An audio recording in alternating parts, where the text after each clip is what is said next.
that. At U.S. Department of Agriculture, the People's Department, Abraham Lincoln launched this department in 1862. But under your leadership, we have finally, again, put farmers and ranchers and rural America first. In the last year, it's no longer DEI, climate change, sending out money based on the color of a farmer's skin. It's now about literally putting farmers back at the center of it. And under the last administration, we talked a lot about affordability. We'll continue to talk about that. But under the Biden administration and the destruction of our economy and the cost of inflation, interest rates for farmers and ranchers went up 73%. Labor went up 47%. Fertilizer went up 36%. Fuel went up 28%. So when you think about the extreme economic strain that a lot of our farmers are under in our farm economy, these are massive, massive numbers that will take some time to get out from under. But we've already seen the beginnings of the movement toward more affordable food, housing, fuel, et cetera, and that will only continue to trend as we work to solve those issues. My partners in trade, of course, they do the work, but I'm constantly talking to them about selling more soybeans, selling more corn, getting more of our products out. But when we really think about how to solve for this idea that for so long our farmers, many of them have been farming for government checks instead of moving their product around the world, these trade deals change that forever. And it isn't one trade deal or two trade deals, it's dozens of trade deals. And so talking about rural prosperity and bringing the golden age back to rural America, which has been lost for too long. And we're going to focus on that next year, hopefully with our vice president, many of our cabinet members. But the opportunity to do that under these new trade deals is unprecedented. And so just putting farmers first, our ranchers first, Mr. President, is such a huge priority and an accomplishment of the last year. The second quick thing is lawfare, and I know you know this better than anyone in the country. When a government politicizes and weaponizes their power to go after average, everyday Americans, well, from you, the top of the heap as president, but all the way down to the ranchers in South Dakota, the Maud family, who were facing jail time over a fence line dispute that had been in their family for 130 years. We fixed that. The Henry family in New Jersey, who were facing their farm being taken away for eminent domain to give to affordable housing, we fixed that. So being able to completely change the trajectory of private property rights, but especially as it has to do with our farmers and ranchers and our rural communities, changes everything for our country. And then the third thing, we have so much great things to talk about at USDA, but the third thing, which became very much a part of the national conversation during the Democrat shutdown, was SNAP reform, food stamp reform. When all of America saw what so many of us know and have been working on, but when you have so much rampant fraud in a program that 42 million Americans participate in, now a big good piece of news that I hope is written about, since you became president, about 800,000 of those 42 million have moved off of food stamps, which is hopefully the plan with better jobs, higher wages, et cetera. But still, when we found 186,000 dead people's Social Security numbers being used, 500,000 people receiving benefits more than twice. We had a couple of people receiving benefits in 6 states.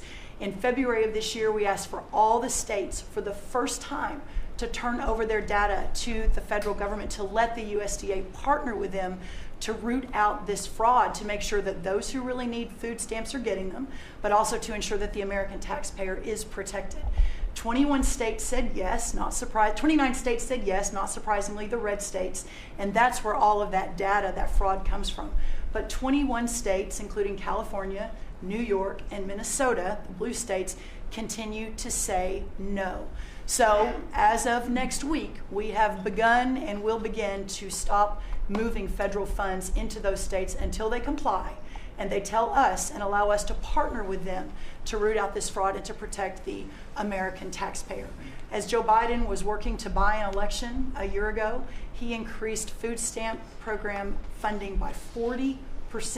So now as we continue to roll that back. So the partnership in Making America Healthy Again is also in food stamps, but a lot of what Bobby and I are doing together is really remarkable. But again, just gratitude and joy for this work, and so grateful to you. The final thing I'll say, a lot of gratitude to Secretary Marco Rubio for wearing his Aggie maroon tie as a reflection of Texas A&M beating Florida handily about a month ago. So Marco, I want to thank you, and much gratitude and joy in my heart as well. Yes. But thank you, sir. We also have to say something about China with one of the largest purchases ever in our country, the soybeans. Yes, sir. And so I want to thank President Xi. We had a great meeting. We were in South Korea, and I went to a lot of other places too, but we met in South Korea, and President Xi was great. And China gave us among the largest orders in the history of your world, agriculture. That's right. So. And sir, may I say, this is the remarkable result of real leadership, and your real leadership. Just a couple of days ago, China announced that they were going to halt all purchases from Brazil because they had found some irregularities in some of the soybeans they're buying from Brazil. And what that means is a continued signal that this country and our farmers produce the best, highest quality soybeans, sorghum, et cetera, in the world. And what you've been able to do is open those markets up and, again, move toward an era where our farmers are not so reliant on government checks, but they have the markets to sell their product. Having said that, we do have a bridge payment we'll be announcing with you next week, as we're still trying to recover from the Biden years. That's right. To help the farmers. We're going to help the farmers. They did not help the farmers. That's right. Thank you very much. Thank you, sir. Scott? Mr. President, it's been a great year on the economy, but the best is yet to come. The tens of trillions of dollars that have come in investment, both the portfolio investment by companies, investment by countries, that is turning into a CapEx boom for the U.S. Capital expenditures up 15% in history.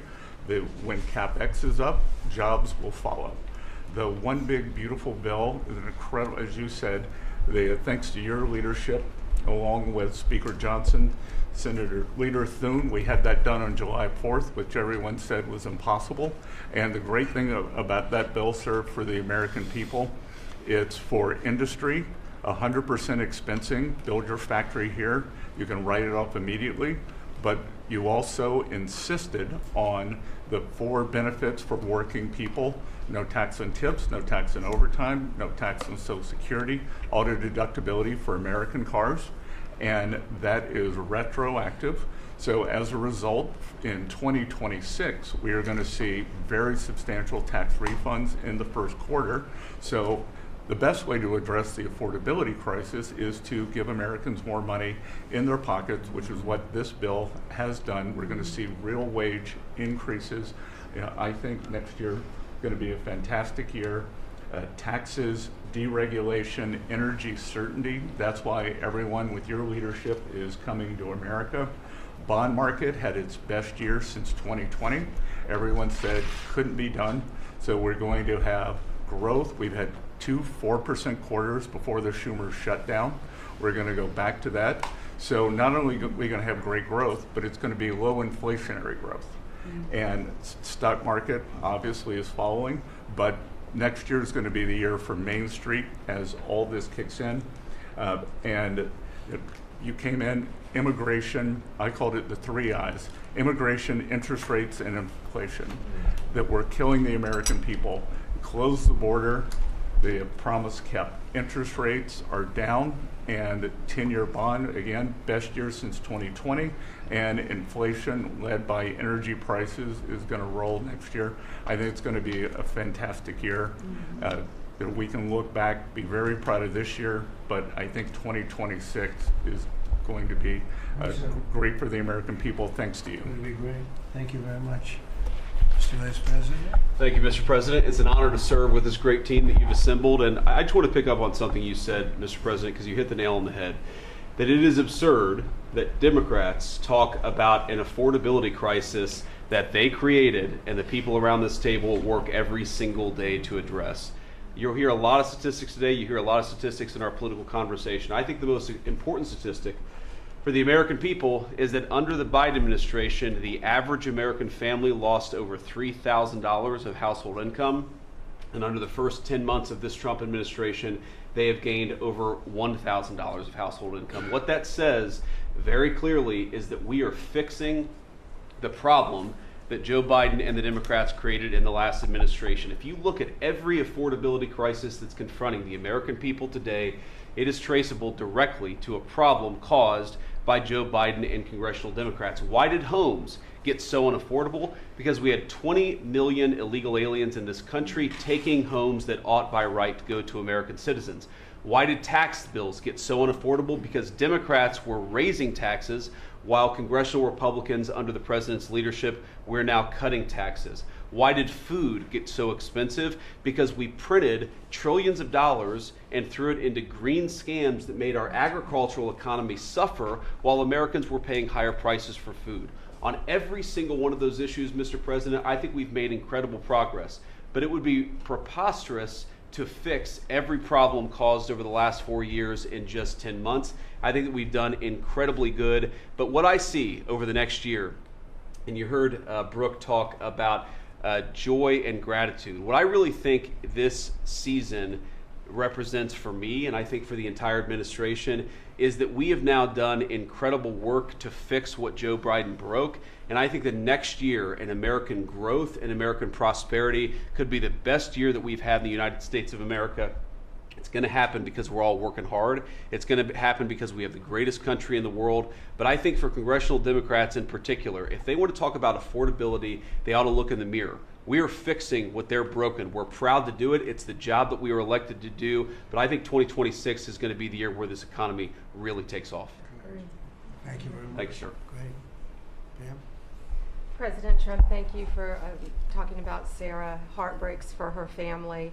And Andy is doing well. His parents, Melody and Jason, wanted me to tell you, and I was with them yesterday in the hospital. He's a miracle. I was there when the surgeons came in, and they wanted you to know this. He's a miracle, and if everyone in this country can continue to pray for that family. He's got a long road ahead of him, but he is a miracle. And of course, our DC initiative is led by our amazing, and the monster will be held accountable who did this. Our marshals, of course, are leading the DC Safe effort. We have made over 7,000 arrests at your direction. DC is safe again. Working with everyone around this table, Pete and everyone. Scott and I were in Memphis together last week, and everyone, HHS, doctors and medics are on the ground to help people in Memphis and DC. In Memphis, we've made over 3,500 arrests so far, and Homeland Security, Christy, you've been instrumental in this. But it's everyone working together as a team. We even have Treasury agents out there. It's unbelievable, on the ground in DC and Memphis. Of course, law enforcement first, FBI, Kash Patel has led the FBI. We have a 100% increase in the arrest of violent criminals, thanks to your leadership. DEA, led by Terry Cole, over 45 million fentanyl pills, 4,200 kilos fentanyl powder. That is the equivalent of 347 million potential lethal doses. That's unbelievable that you've taken off the streets of our country.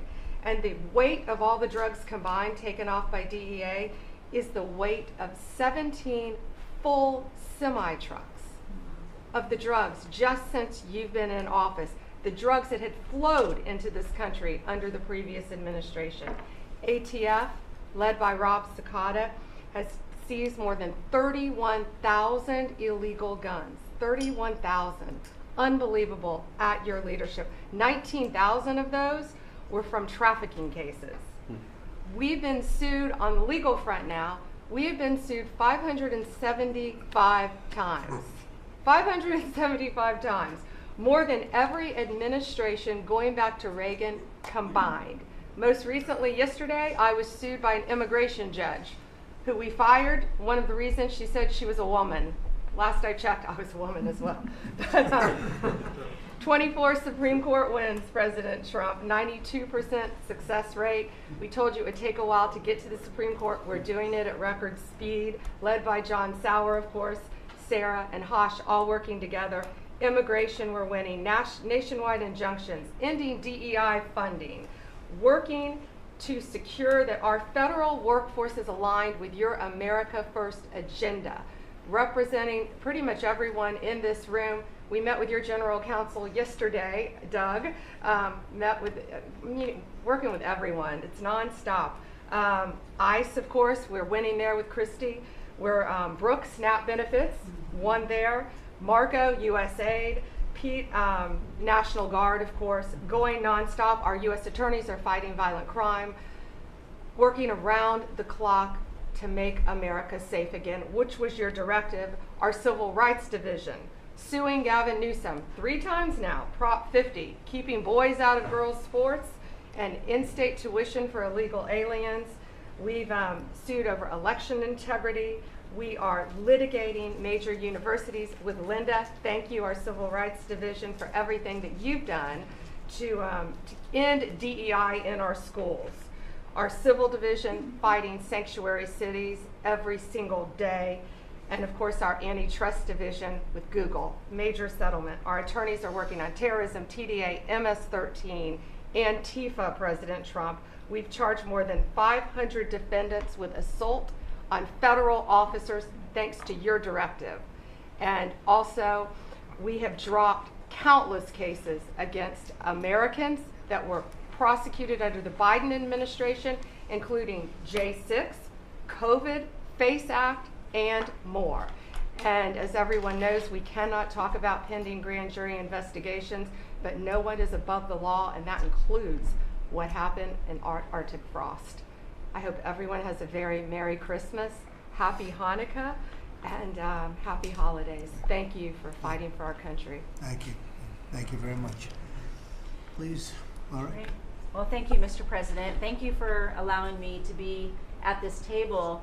When I came on board, I knew really none of you in this last year, and it's been a year, Mr. President, since I've had the pleasure to serve this country on the workforce. Everybody said the Department of Labor would be quiet, fly under the radar. You won't have to do too much. Absolutely not, because you made the American people realize the American dream is real for the American workforce. And it's been under your leadership, Mr. President, that over 2 million jobs that has been created since you started have been native-born workers. And that is the difference between this presidency, this administration, as opposed to the Biden administration, where mostly foreign-born or federal government jobs. And I think through the private sector, over 2 million jobs of native-born. And so the Labor Department has wasted no time in putting that into action with our Make America Skilled Again, either grant dollars, but the intentionality of the apprenticeship program, 1 million active apprentices across this country. We have done over 250,000 new apprentices so far in the first year and registered over 2,000 new apprenticeship programs. Why do we need the apprenticeship programs with the men and women in the trades? Because of the leadership of onshoring and reshoring, and have a lot of these companies reinvest in America. We have to build this country. We cannot do that without the tradesmen and women and the craftsmen of this country. And I think that, Howard and I, we talked about that from the beginning, and we're going to have to lean in on that because we need the labor force, 700,000 new skilled jobs with electricians, construction workers, machinists, and so forth. And as I traveled with the Vice President as well, we see that on the manufacturing floors of this country, they're in desperate need.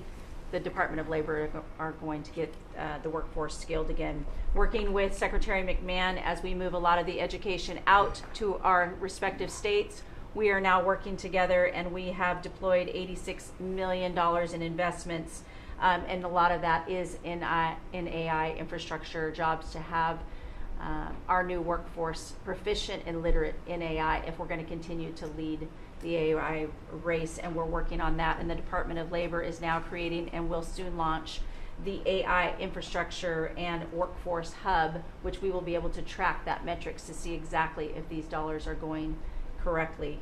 Integrating education and workforce with, obviously, Administrator Loeffler and I are on the road a lot together because we're talking about Main Street as well as a lot of the manufacturing jobs, and how we're being an ally to our businesses as opposed to an adversary. For far too long under the Biden administration, we were adversaries to our business owners, and we want to give them a leg up always and make sure that we're paying attention. And we want our workforce to be educated. We do not need the numbers that we have seen across this country where our 4th through 8th graders cannot do read, write, or do any math, and they are our future workforce. We have to depend on the American worker first. Also, lowering healthcare costs in line with the executive order. I'm working with Treasury and HHS and rulemaking is underway to expand healthcare transparency and make pricing more affordable for our employers who offer these to their employees. Promoting retirement security, the department rescinded the Biden administration's guidance that restricted the use of crypto in the retirement investments, and we're seeing more and more of that, where we also rescinded the supplemental statement that discouraged the fiduciaries from considering the alternative assets for 401ks, and that will also come through the Department of Labor, that rulemaking. Ending abuse of cheap foreign labor at the expense of the American worker. We launched over 200 investigations into companies who will have abused and or fraudulently against the American worker. So Project Firewall was released. Thank you, Mr. President. We want the trained workforce, but we will root out the fraud and abuse, and we'll protect the American worker first. And slashing the job-killing regulations. The department has rescinded discriminatory DEI practices. And I will tell you, reducing compliance costs for businesses, as it was for DEI, has saved American businesses nearly $1 billion this year by just getting rid of DEI for that compliance cost that they've had to do. So, Mr. President, continuing to skill the American worker, the American workforce is going to be my mission. We have to do it faster. We have to do it quicker. We have to build so that the American people can realize that American dream that you have laid out so eloquently. And it's an honor to serve under this administration and to talk to the American workers who believe in the American dream again, the pride on their face, the pride of the American worker, the skilled men and women who build with their hands. It's an honor. Thank you, and Merry Christmas. Very good job. Thank you very Thank you. much. Chris? Mr. President, I am honored and frankly inspired to sit at this table with this incredible team of leaders that work every day for one and only one constituency, the American people. Not this group or that group, the American people. The price of energy is very much on the mind of Americans. The biggest determinant of the price of energy is politicians, political leaders, and policies. That's what drives energy prices. Under your leadership, what we've seen in the United States is just a steady drop in the price of gasoline, a huge consumer cost for Americans. As you mentioned early on, well below $3 a gallon right now and trending downwards. There are a number of stations in the heartland of America with $1.99 signs flying today. That's simply impossible without the leadership and changes you've brought. Now, of course, you can go to California, where the average price of gasoline is between $4.50 and $5 a gallon today in California.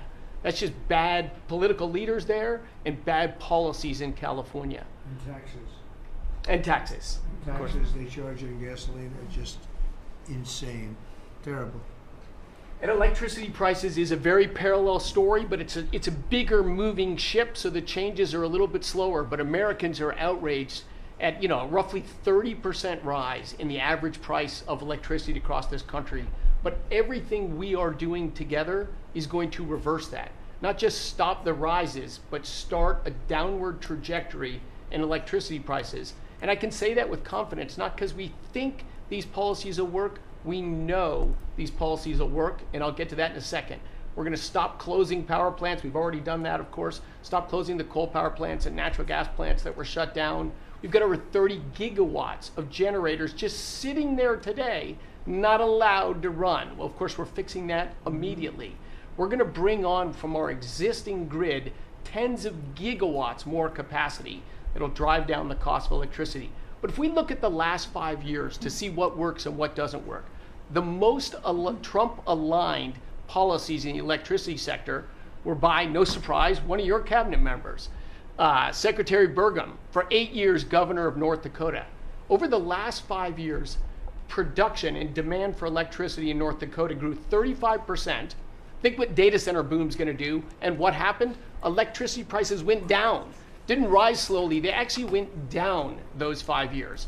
That's the answer. Trump-aligned energy policies increased demand for electricity. Nebraska and Texas, more Trump-aligned states, had significant growth in demand for electricity. They had electricity price rises, but well below the price of inflation. Unfortunately, Biden brought all of us a lot of inflation.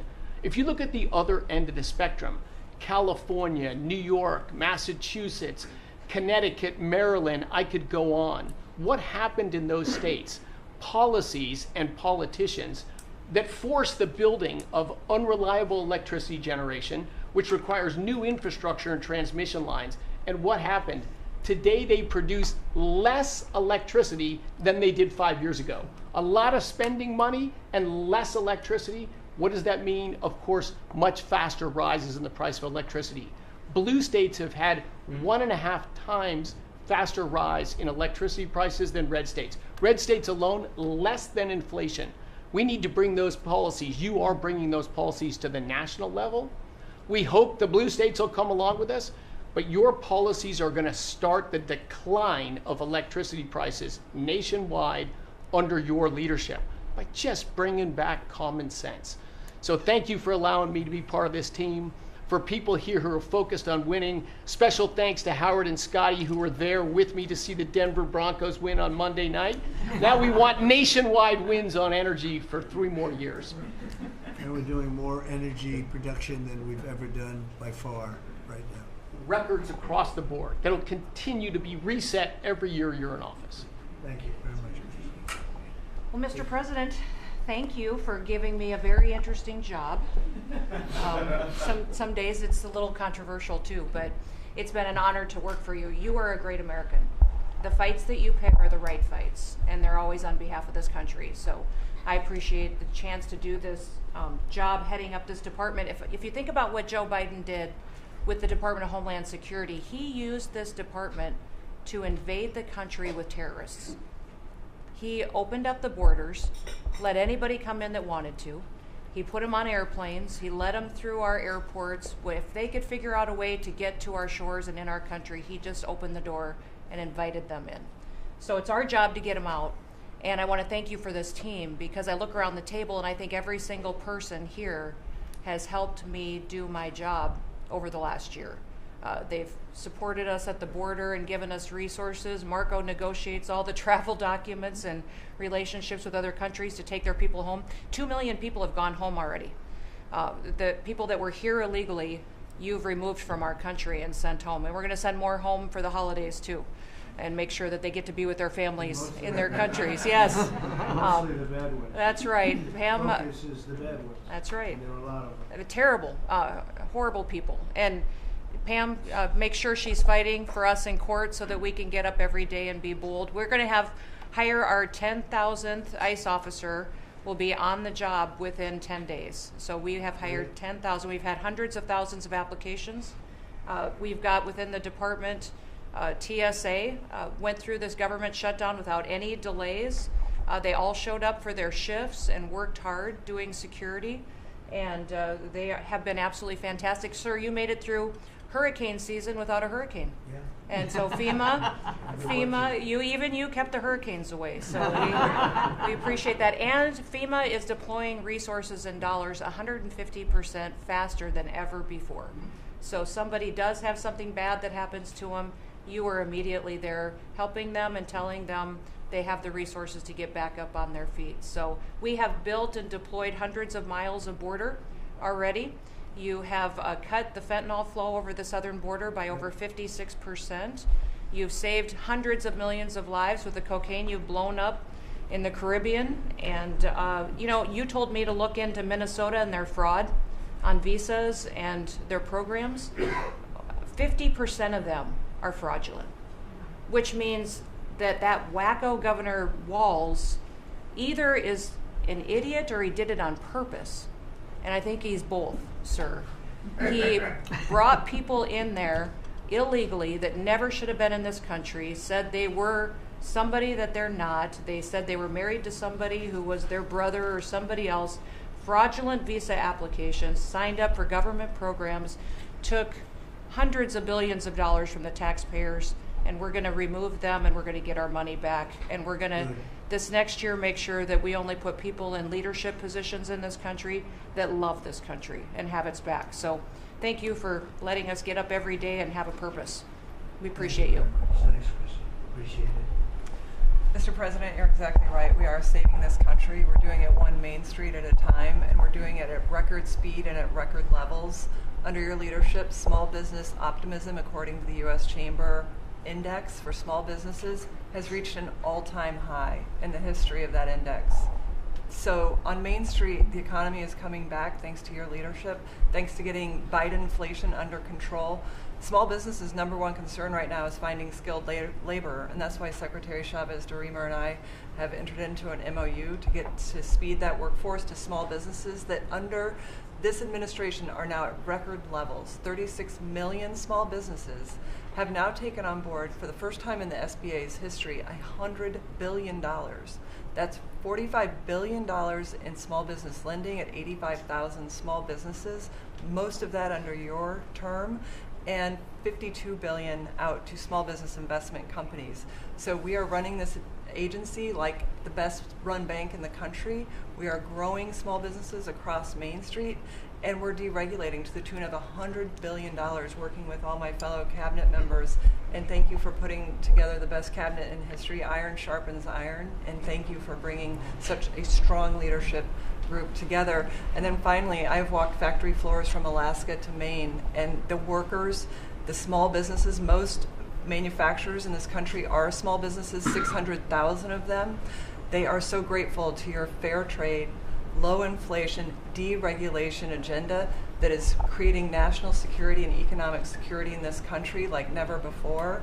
And so I want to also finally thank you for bringing faith back to the White House, to this administration. I want to thank Brooke for hosting the Cabinet Bible Study and invite everyone tomorrow to Bible study and making this country something that we can be so proud of under your leadership. And I am so blessed and honored to be part of this team. So thank you, Mr. President. Thank you very much. Thank you, Mr. President, for your leadership. I am truly grateful to be a member of your team here at this table to help support you in delivering on the promises that you made to the American people. You came in with a very clear mandate of taking on the rampant weaponization, politicization of the intelligence community and federal law enforcement, experiencing yourself, the deep state abusing their power as they have against you, your family, and so many of the American people. Bring out accountability truly for those who have abused their power, making sure that the intelligence community is supporting your efforts in keeping the American people safe, secure, and free, and being the president of peace. I'm grateful to be in this position as your Director of National Intelligence to support you in these efforts, and I'll cover very briefly what we've done over the last year under your leadership and what we look forward to continuing to focus on next year. First of all, under your leadership, again, we've taken on a historic effort for transparency, declassification, and exposing these abuses of power by these deep state actors.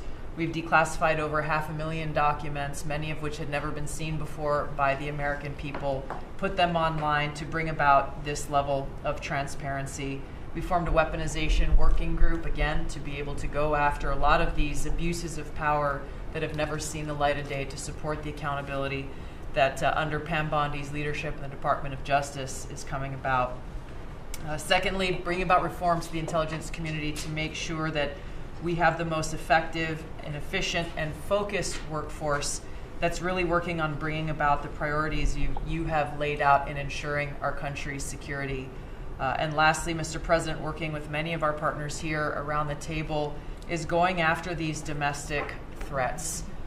We have threats coming from both Islamist ideology as well as Islamist terrorists, foreign terrorist organizations, and those who seek to do harm to the American people, many of whom were let in across our borders under the previous administration. We are focused on these tasks and this imperative for the American people, and just appreciate your leadership, Mr. President, in empowering us to be able to conduct this service. Merry Christmas. Thank you very much. Thank you. Merry Christmas. Merry Christmas. Say it loud and clear. Lee? Mr. President, your team at the Trump EPA has been crushing it all year to fix the big mess that we inherited and deliver amazing results for the American people. I've had the opportunity to visit all 50 states since confirmation earlier this year, and to hear from real people where they meet, where they live, and to bring their great ideas and their asks back to us to be able to deliver for them. At the Trump EPA, we have proven that you can both protect the environment and grow the economy. On the environmental front, Since you were sworn in earlier this year, we have averaged a big environmental accomplishment every single day. On the 100th day, the 200th day, the 300th day of your presidency, each time we released a list of our top 100 environmental accomplishments. That has included a historic LA wildfire cleanup that you ordered us to complete in record time, which we did, and the Army Corps, under the leadership of our great Secretary of War, did their part as well. The federal government completely did all of the work needed to allow these residents and businesses to be able to rebuild, but poor leadership at the local and state level, unfortunately, is still resulting in these property owners unable to rebuild, and it's wrong. We also were able to reach an agreement with Mexico to be able to implement a plan to permanently end a decades-old raw sewage crisis on the southern border with Mexico. And Secretary Rubio and his team, Chris Landau, Ambassador Johnson, they've been amazing to get that done. On the deregulatory front, we have proudly launched a massive blitz that amounts to the largest deregulatory effort by any agency in the history of the United States. To put some perspective on it, in 1 year, at one agency, we will do more deregulation than entire presidencies have done across all agencies. It's incredible. You could go back across 4-year terms to 8-year terms. You've never seen this much deregulation. One agency, 1 year. In fact, when finalized, the proposed rescission of the 2009 Obama EPA endangerment finding amounts to the largest deregulatory action in the history of the United States of America. From fixing the agency's definition of waters of the United States, which is important for our farmers, our ranchers, and other landowners, to the effort to end electric vehicle mandates and promote consumer choice, eliminating regulations designed to eliminate entire sectors of our energy economy. We're thinking big and we're delivering big. We have reduced terrible derailments on diesel exhaust fluid systems. We're getting water moving faster, new pipelines and power plants built, and we're helping to unleash energy dominance. Mr. President, on the operational front, we have significantly reduced the size of the agency workforce, and we are accomplishing more with less. It's all about priorities, and our focus is on fulfilling our statutory obligations, helping to fast-track project approvals that were taking way too long, and closely following the law, as well as key Supreme Court decisions like Loper-Bright to overturn the Chevron doctrine. We inherited massive backlogs that we have been eliminating all year long. We've been implementing your executive order to end COVID-era remote work. We consolidated real estate, canceled expensive media subscriptions, and closed a Biden EPA museum that none of you knew even existed. I'm sure none of you actually visited.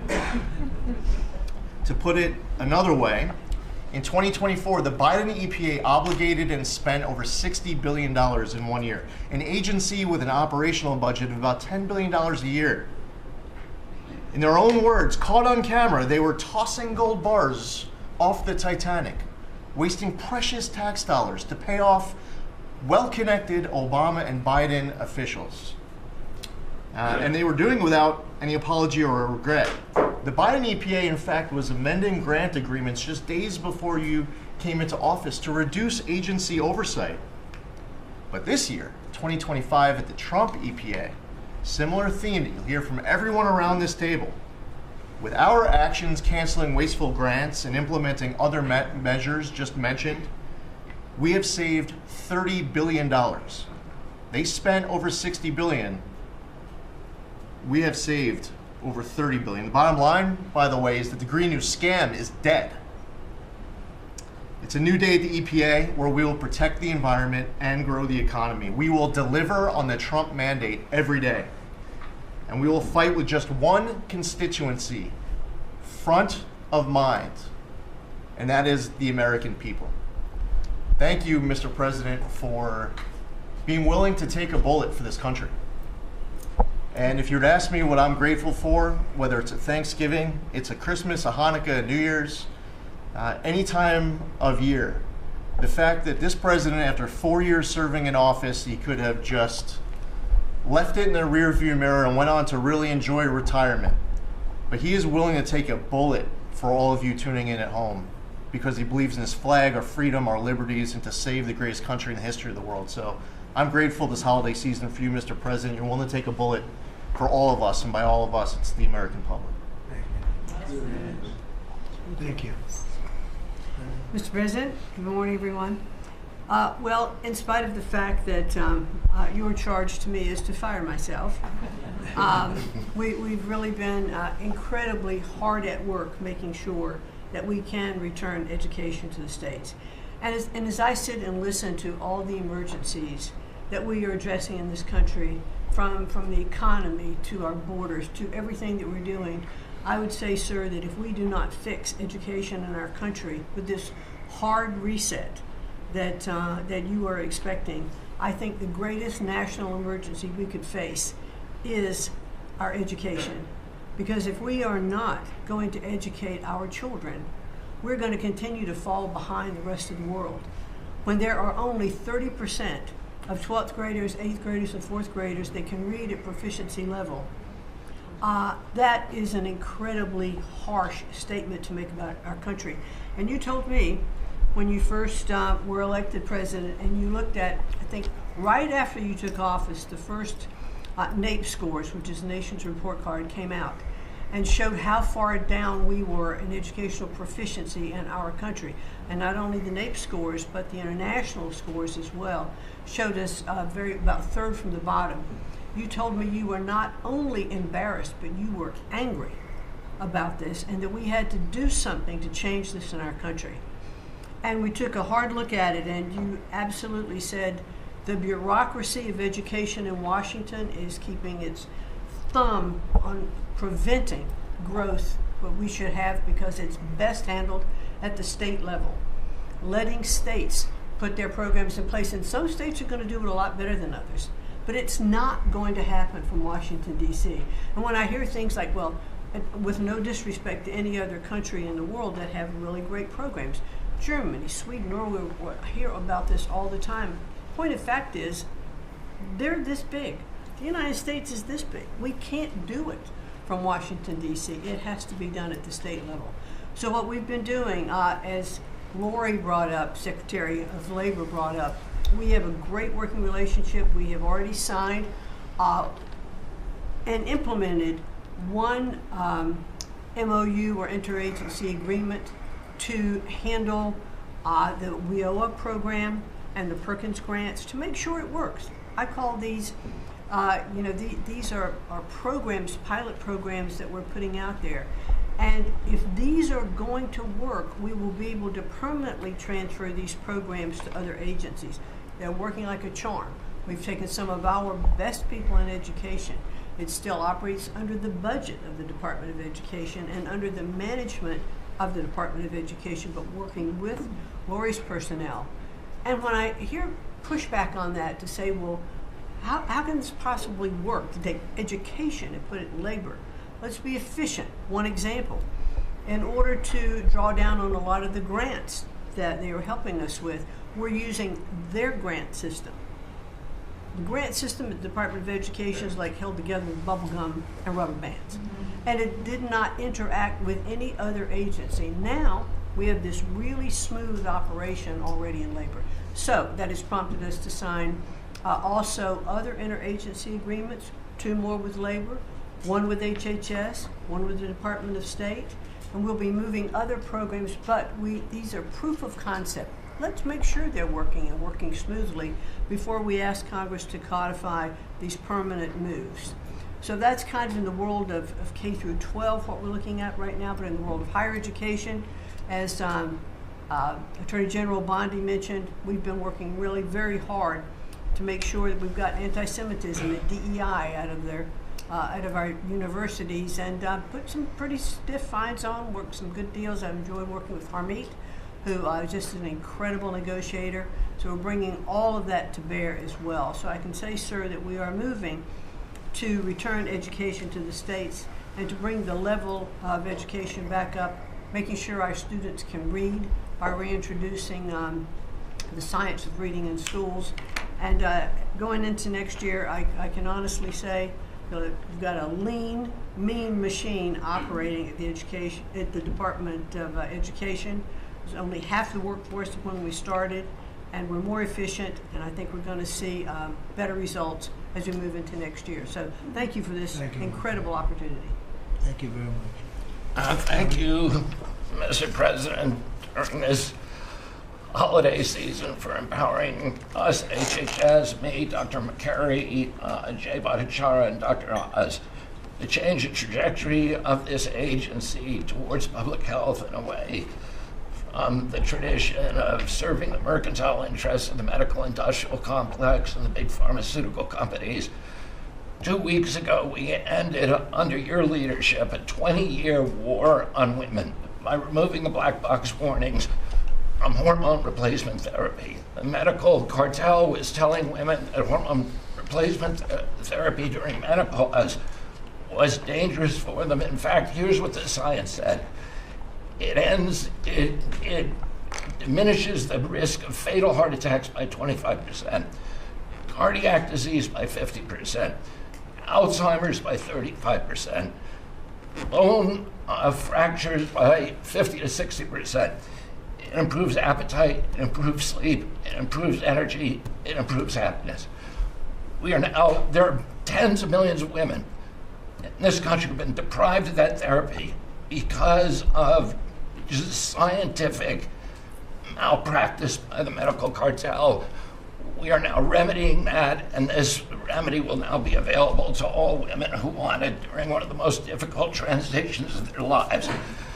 MFN is one of our greatest accomplishments. It would not have happened without you. You were the only person who believed in it. You drove us to get it done.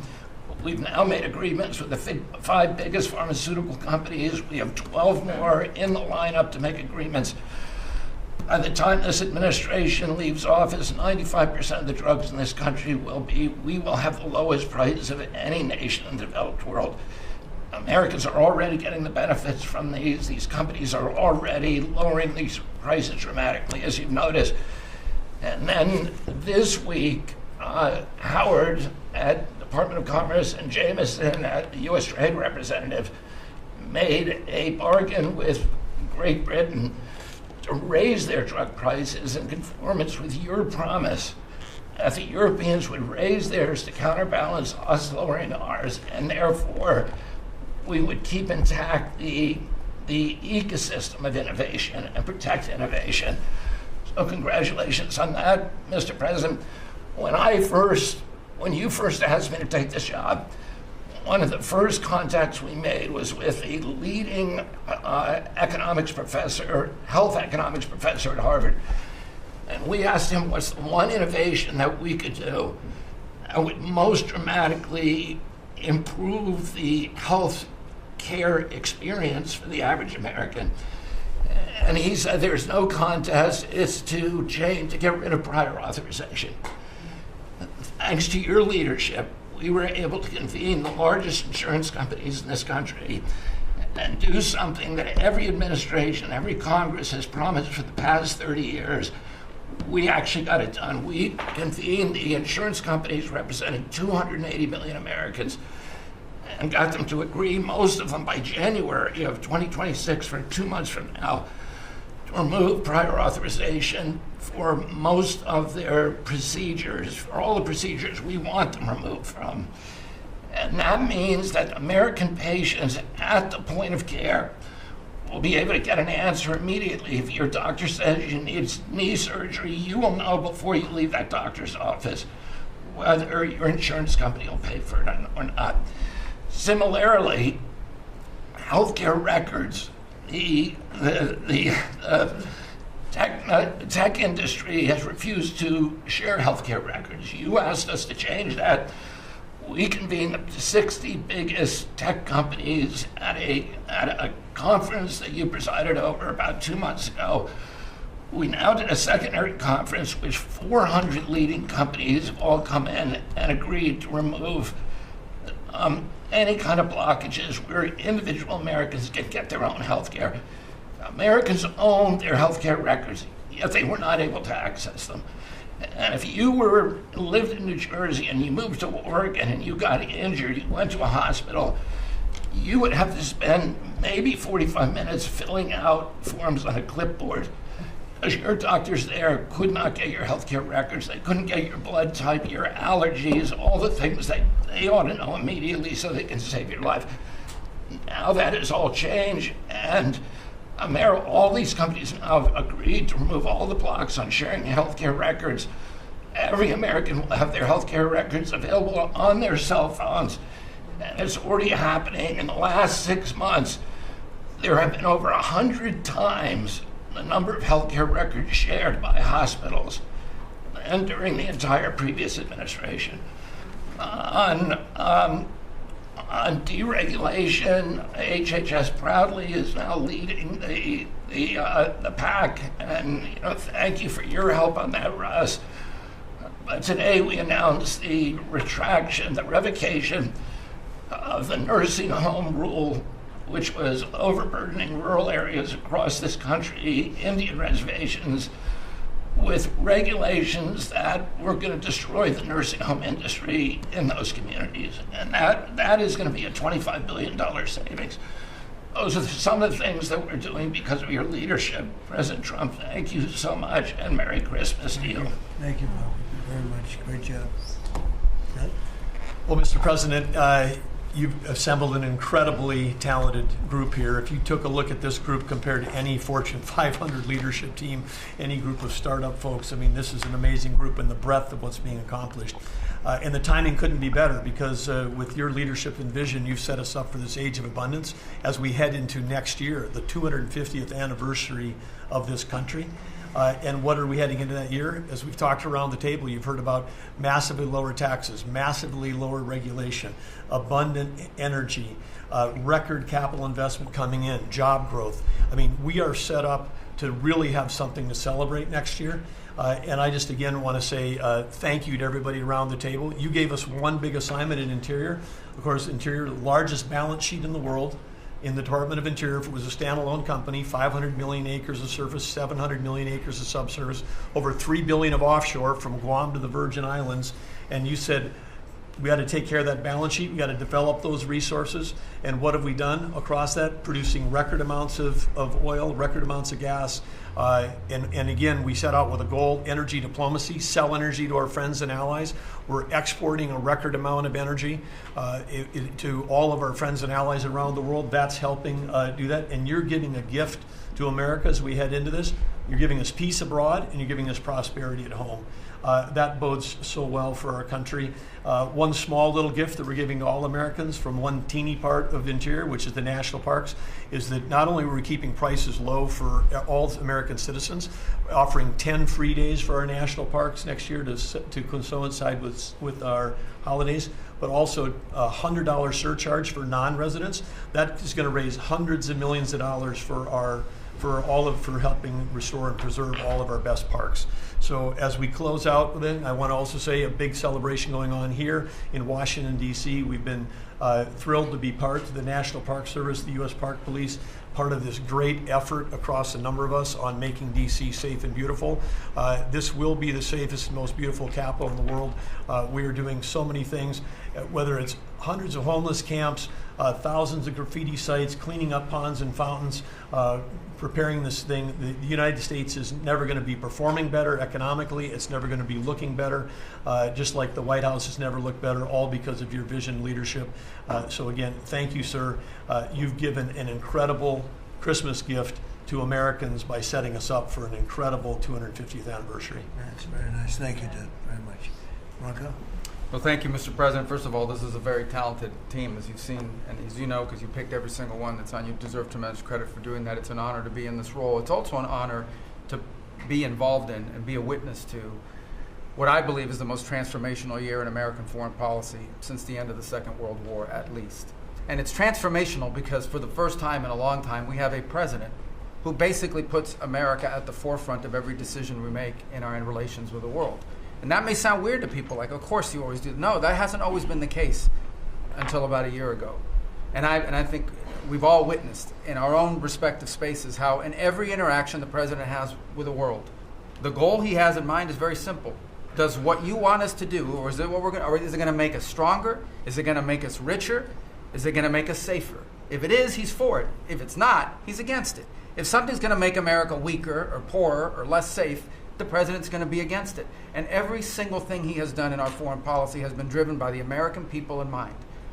And I can go down the list. Why has he focused on mass migration? It's very simple, because no country is safe if you can just walk in without us knowing who you are into your country. We've seen the destruction that that's wreaking, not just in our own country, but the impact that it's having in Europe and in many other parts of the world. You talk about trade deals and the trade situation he's been involved in. People, all this reporting on it. It's very simple. The president views the last 40 years as an era of which American workers and American farmers have been ripped off. They've been ripped off, and what he's saying is we want to have trade with the world, but it has to be a trade in which American businesses and American workers and the products they make and what American farmers grow and produce has a fair shot to be sold around the world. On issue after issue, that's been the case. You talk about foreign aid reforms. This is not our money. This is taxpayer money. When the president has said is we're going to do foreign aid, but we're going to do foreign aid for countries that are aligned with the United States and in a way that doesn't waste the taxpayers' money. Mr. President, you deserve tremendous credit for that. Many of us, the Vice President, by the way, I want to acknowledge, has played an extraordinary role in our foreign policy, and he too has been a witness to all of this as it's been occurring, and he's been a big part of it as well. You talk about NATO. The president's not against NATO. He went to NATO and basically said, look, you guys, we're paying all the money, and he got them to do the 5% commitment, which everybody said was never going to happen. It was impossible. Everything this president does is driven by the American people. Whether you don't have to agree with the actual move, but understand the motivation.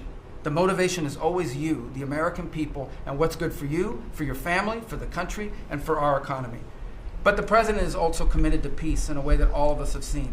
He achieved in Gaza, and he does it, by the way, not just because he hates war and he thinks wars are a waste of money and lives, but because he's the only leader in the world that can. No other leader in the world could have pulled off what happened in Gaza. And I can tell you, I can't get into the details. The vice president knows what I'm talking about. That deal doesn't happen without the president's direct interaction with the leaders that were involved in this decision making. And everyone said that deal couldn't hold. And then the president shepherded through the United Nations of all places to get a global coalition of countries to line up behind the peace deal, behind the border peace. And it's still, every day is a challenge, but it's been driven personally by the president. It's the reason why we're involved in this whole Ukraine-Russia conflict. That's not our war. It's not the president's war. This war started, it never would have happened if you'd been president. But this war is going on, and the president is trying to end it, not because, listen, we got a million things to focus on in the world as a country, but he's the only leader in the world that can help end it. And that's why even as we speak to you now, Steve Witkoff is in Moscow trying to find a way to end this war, to save lives of 9,000 people, Mr. President, as you want to know, are dying every week. More people are dying a week in that war than have died in the entirety of the U.S.'s involvement in Afghanistan or Iraq. Just think about that, how bloody and destructive it is. The president's taken on this issue of Sudan personally, not send out deputies to do it. Again, far away from the United States, because he's the only leader in the world that can bring it about to an end, not to mention all the other peace deals, very dangerous ones like India and Pakistan, or Cambodia and Thailand. And so on all these things, Mr. President, I think you deserve tremendous credit for the transformational aspect of our foreign policy. For the first time in probably 4 decades, the American foreign policy is driven by what is good for America and Americans, whether it makes us safer and stronger and more prosperous. If it is, he's for it. If it doesn't, he's against it. And that sort of clarity is transformational. I close with this, and I know I'm last, so I wanted to be fast, but there was a lot to cover. I do want to say this is the most wonderful and magical time of the year. By that, of course, I'm referring to the college football playoffs. And I just want to say this as a point of personal privilege. And I'm a Florida Gator, but if the University of Miami gets screwed out of the college football playoffs after going 10-2 and beating Notre Dame, the whole thing should be scrapped, and you're going to have to take over it next year, Mr. President. That's great. Well, thank you all very much. It was terrific.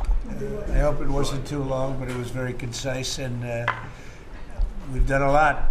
This group has done a lot. Amazing. Everybody at this table has done a fantastic. And Susie, thank you for doing a great job as our Chief of Staff. First female Chief of Staff in the history of our country, which is pretty amazing when you think of it, right? And she's the best. Thank you very much. Great job.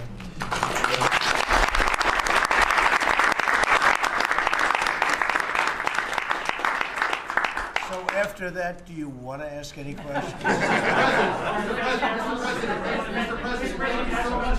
President, there's been a lot of speculation about who the next Fed chairman could possibly be. You said you had somebody in mind. Yeah. How many names were you given on the final list? And does that person currently work on the board of the Federal Reserve? Well, I'd say that we probably looked at 10. Then Scott interviewed some people that I didn't know, but he knew. And a lot of people were involved in the process, actually, and Howard was involved. But I think we probably looked at 10, and we have it down to 1. Can you answer that? I want to ask you about Elon Musk, if I could. You talked about Elon Musk. You had him in dinner here in the White House. Is he now back in your circle of friends? Well, I really don't know. I mean, I like Elon a lot. He was a very, he really helped during the election with his endorsement. He felt strongly. Look, we had one problem. You know, I didn't want to have everybody have to have an electric car, and he makes electric cars. And yeah, I think we get along well. You know, on affordability, when you talk about affordability, is going forward, are the American people, do you believe, getting impatient with the reforms that you're making? They talked about it's about. I think they're getting fake news from guys like you. Look, affordability is a hoax that was started by Democrats who caused the problem of pricing, and they didn't end it. Look, they lost in a landslide. We won every swing state. We won the popular vote. We won everything. You take a look at districts, it was 2,750 to 525, because that was an affordability problem. We brought it down. Look at energy. Look at the gasoline price. It's like the simplest, and it's the biggest, because if energy comes down, everything comes down. That's the way it works. We are going to be at 250. You said 199 in some places in the country, right? You said it. I didn't say it. And they won't check you; they'll check me. So I like to use your number. 199 a gallon. Unthinkable. If you go back a year and a half ago, it's unthinkable. So now we're bringing the prices down, way down. Beef is coming down now. We've done certain magic, and beef is coming down. But we inherited horrible prices. We inherited really the worst inflation in history. We inherited that. When I came in, that's what he had. And we fixed inflation. And we fixed almost everything, if you want to know the truth, including 8 wars. We got 1 to go, but including 8 wars. But when they always say, I watched today where they have a race going on right now in Tennessee, and this woman goes, affordability. They're the ones that caused the problem. The prices were way high. We're bringing the prices down. But they're like scam artists. They're I call them con men and women. They come out, they say affordability, like, oh, I see prices. We're going to get prices down still further. But we brought them down from the prices they cost. The reason that they had the highest inflation in the history of our country is because they had the highest prices. But we brought them down, and now we have normal inflation. Yeah, please. Mr. President, thank you so much for taking questions. Thank you. Assembled Sure. Cabinet. I wanted to clarify something that you had said on Sunday regarding the boat strikes near Venezuela. You had said that you didn't know if the second strike on that one boat had happened, but you wouldn't have wanted it. Now that your administration has acknowledged that it happened, do you support that second strike? And Mr. Secretary, I wanted to clarify something you had said in the interview back in September, I believe on Fox News. You said that you would watch that strike live on television. In real time, did you know that there were survivors after the initial strike? Well, look, all I know is this. Every boat that you see get blown up, we save 25,000 on average lives, 25,000 lives. They've been sending enough of this horrible fentanyl and other things like cocaine and other things, but fentanyl right now is the leader of the pack, to kill our entire nation.